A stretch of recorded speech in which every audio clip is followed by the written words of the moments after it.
Hello বন্ধুরা, welcome back to my channel. তো আমি আজকে একটা রেসিপি তোমাদের সাথে শেয়ার করতে চলে এলাম। তো ফার্স্টেই দেখো কড়াই একটু ফোড়ন দিয়ে দিলাম, তারপর চলে গেল পেঁয়াজ। তো কী রেসিপি বলো তো পুরোটা দেখবে না আমি বলে দেবো? তো চলো বলেই দিই, কেন যেহেতু করছি রান্নাটা তোমাদেরকে বলেই দিই, তাহলে তোমরা আরও ইন্টারেস্ট পাবে। হ্যাঁ, পেঁয়াজের পর আমি দিয়ে দিলাম টমেটো। করছি কি, রেসিপিটা হচ্ছে চিকেন কষা। তো টমেটো আর পেঁয়াজ একসাথে ভালো করে একটু নুন দিয়ে ভাপিয়ে নেব। তারপর এদিকে একটা মশলা তৈরি করে নিয়েছিলাম, পেঁয়াজ আদা রসুন, যেটা মাংসই দেয় যেটা, তো ওইটাও আমি দিয়ে দিলাম কড়াইতে। দেওয়ার পর ভালো করে একটু কষিয়ে নেব। তো বলে রাখি, এই চিকেনের রেসিপিটা আমার বরের বার্থডের দিন দুপুরে মেনু করেছিলাম এই চিকেন রেসিপিটা। তো তারপর একটা মশলা তৈরি করে নিয়েছিলাম, তো সেই মশলাটাই কড়াইতে এবারে দিয়ে দেবো। তো গুঁড়ো মশলাটা কি এমনি দিলে মশলাটা জাস্ট পুড়ে যায়, এইভাবে একটু জলে পেস্ট করে নিয়ে দিলে খুব ভালো একটা স্মেলও ছাড়ে আর খুব ভালো কষানোও হয়। তো দেখো মশলাটা ভালো করে একটু কষিয়ে নেবো, দেন চিকেনগুলো দিয়ে দেবো।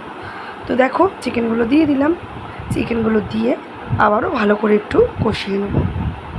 যতক্ষণ না মশলাটা চিকেনের গায়ে ভালো করে ঢুকছে ততক্ষণ একটু মশলাটা কষিয়ে নিচ্ছি। হ্যাঁ, যেটা বলছিলাম, বরের কিন্তু খুব ভালো লেগেছে আমার হাতে এই চিকেন কষাটা খেয়ে। বললো আগের দিনের থেকে এই কি বলবো, আজকের চিকেনটা খুব ভালো লেগেছে ওর।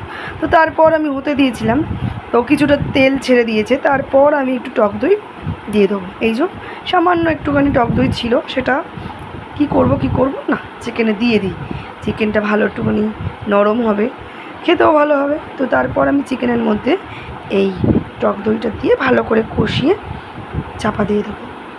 যতক্ষণ না তেল ছাড়বে ততক্ষণ আমি হতে দেবো। তো চলো চিকেনটা একটু হোক, ততক্ষণ আমি একটু আলুগুলো ভেজে নিই।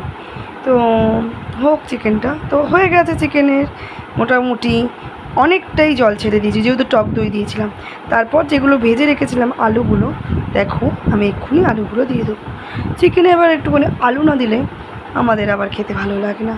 কারা কারা চিকেনে আলু পছন্দ করো একটু কমেন্ট করে জানিও। এই যে ভেজে রেখেছিলাম আলুগুলো দিয়ে দিলাম।